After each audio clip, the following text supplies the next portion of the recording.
This is the Lone Crater YouTube. We hope this video helps. You start by confirming eligibility. Make sure your Geo SIM is provisioned for 5G and your plan includes 5G access. Once done, power off then power on the phone to apply carrier updates. This forces the network to re-register. Next, open settings and locate mobile network options. Make sure SIM is in the primary data slot and VO LTE is enabled because 5G relies on proper voice/data handoff. These actions put you in position to select the 5G network. You now change the core setting, go into mobile network and choose the preferred network type.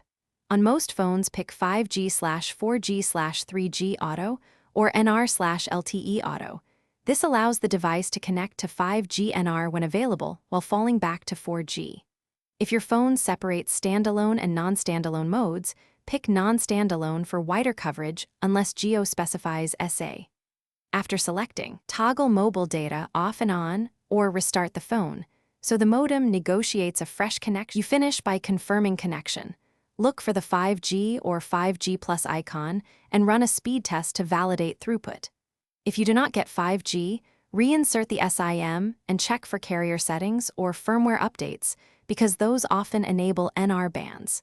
Make sure you are not in a restricted mode like battery saver, which can block 5G.